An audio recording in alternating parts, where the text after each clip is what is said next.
নমস্কার বন্ধুরা, শান্তির পরিবারে আপনাদের সবাইকে স্বাগত। আজ বানাচ্ছি পেঁয়াজের পুর। এভাবে পেঁয়াজের ভিতর থেকে কিছুটা অংশ বের করে নিতে হবে। এখানে আমি 3টা ডিম নিয়েছি। নুন, হলুদ, কাঁচা লঙ্কা দিয়ে ফেটিয়ে নিচ্ছি।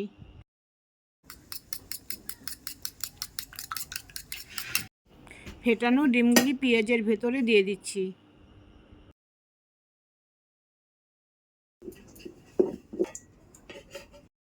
সব পেঁয়াজের ভেতরে ডিমের পুরগুলো দিয়ে দিয়েছি। এবার গরম তেলে পেঁয়াজগুলো ভেজে নেব।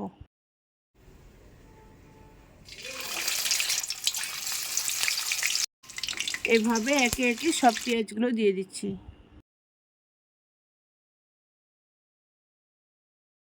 কিছুক্ষণের জন্য ঢাকা দিয়ে দিলাম। প্রায় 5-6 মিনিট পর ডিমগুলো ফুলে উঠেছে। এবার নামিয়ে নিলাম।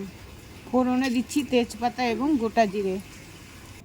দিয়ে দিলাম এবার আদা, রসুন এবং কাঁচা লঙ্কা বাটা।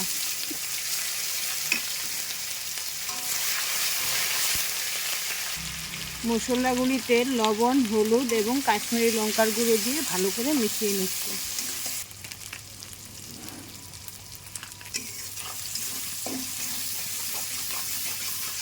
মশলার তেল ছেড়ে এসেছে, দিয়ে দিচ্ছি টমেটো।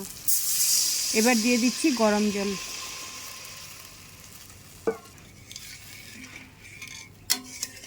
ঝোল ফুটে এসেছে, এবার একে একে পেঁয়াজের পুরগুলো দিয়ে দিচ্ছি। তৈরি হয়ে গেছে ডিমের পুর। আজকের রান্না এই পর্যন্ত। আজ চলি, আবার দেখা হবে।